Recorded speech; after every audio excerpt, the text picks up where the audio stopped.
बिस्मिल्लाहिर्रहमानिर्रहीम। अस्सलाम वालेकुम। कैसे हो आप सब? उम्मीद है खैरियत से होंगे। अल्लाह आप लोगों को ऐसे ही हर परेशानी से दूर रखे। आज हम बनाने लगे हैं आम का स्क्वैश। ये मैंने जिसके लिए ये दो आम लिए हैं। ये थोड़ी सी हमारी टाटरी है और ये एक प्याली छोटा कप हमारा चीनी का है। सबसे पहले हम आमों को छील लेते हैं। बड़े अच्छे आम आ गए हैं।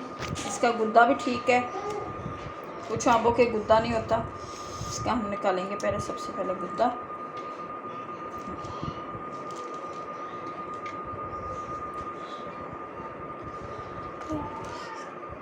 ताकि बच्चे थोड़ा सा डालें और एक गिलास बना के पी लें। बाज़ार के जूस से बेहतर होगा।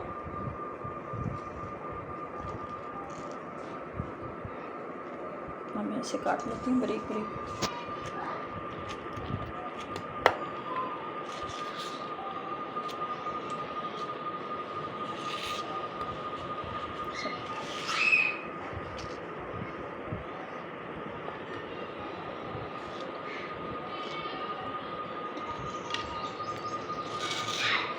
बारीक बारीक काट लेंगे। आम अच्छा है ये। पहले तो आम अच्छे नहीं आ रहे थे, ऐसे कच्चा ज़ैका आ रहा था।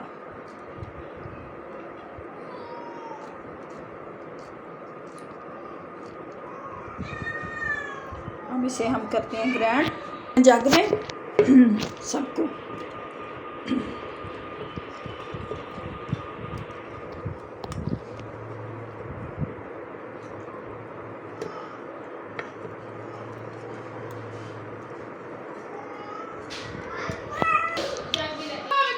अब हम इसे पीस लेते हैं अच्छी तरह से।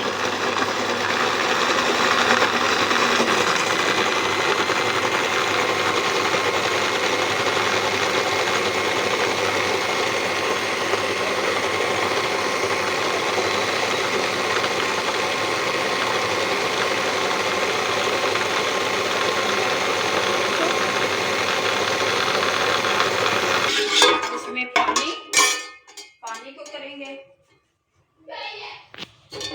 और डाल देंगे इसमें चीनी। अच्छी तरह से मेल्ट हो जाए। टाटरी 1 टेबल स्पून हमारी।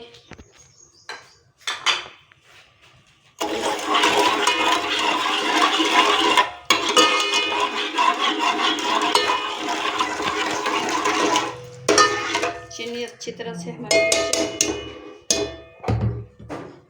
आ रही है, अच्छी तरह से पीस चुकी है।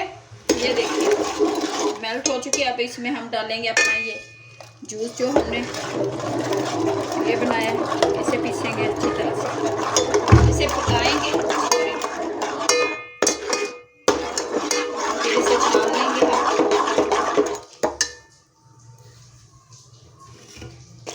गाढ़ा होता जा रहा है।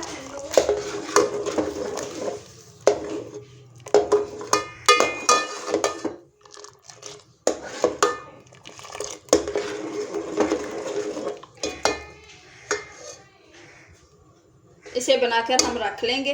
इसे चाहे 1 महीना 2 महीने जैसे मर्जी इस्तेमाल करते रहें।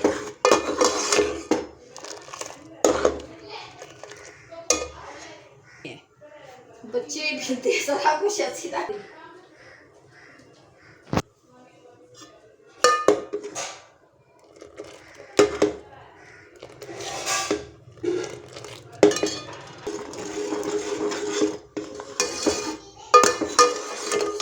ये देखिए जूस हमारा रेडी हो चुका है। ये अब इसे हम छान लेंगे। ये जो थोड़ा बहुत है ना आम के, ये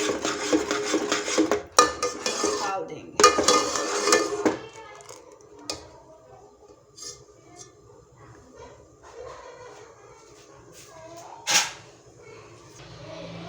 जूस हमारा बनकर तैयार हो चुका है। अब हम फ्लेम को करते हैं बंद। कितना गाढ़ा हो गया। इसे छान लेते हैं।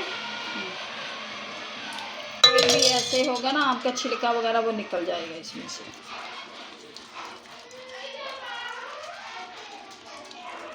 है तो कुछ भी नहीं, लेकिन कोई कोई है वो निकल जाएगा।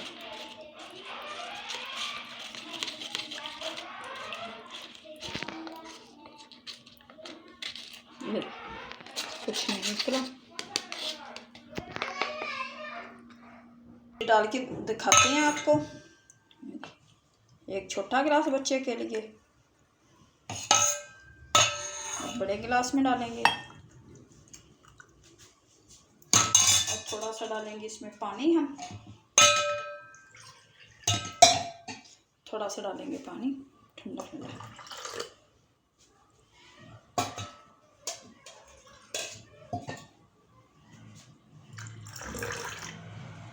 थोड़ा सा जूस डाल दें।